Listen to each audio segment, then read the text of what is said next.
Tumapon sa dagat ang kargang molasses ng MT Mary Queen of Charity sa Sagay, Negros Occidental.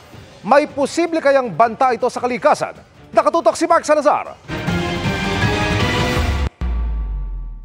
Nagkulay itim ang tubig sa paligid ng Sagay Feeder Port, Sagay, Negros Occidental, bandang alas 9 ng umaga kahapon. Natapon kasi sa dagat ang ikinakargang molasses ng barkong MT Mary Queen of Charity.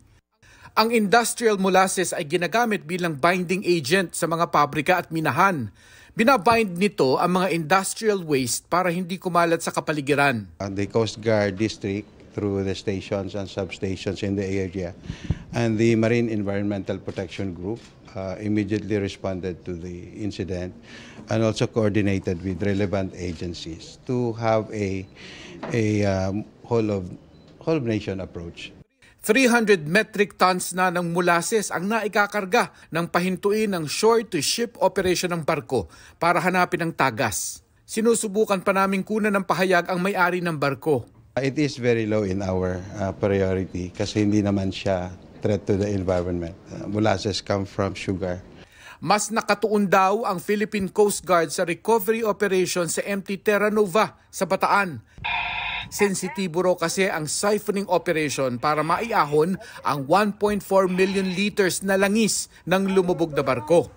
During the test, it was demonstrated na hindi ganun kadali yung pagkandak ng siphoning. It needs to be very careful na process. Sa ngayon kasi malinis na yung Manila Bay.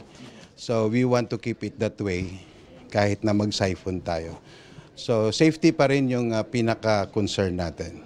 Ang mga paglubog at pagsadsad ng mga barko noong kasagsagan ng bagyong Karina at Habagat ay sisiyasatin na rin daw ng Senado at pinaghahandaan na rin yan ng PCG.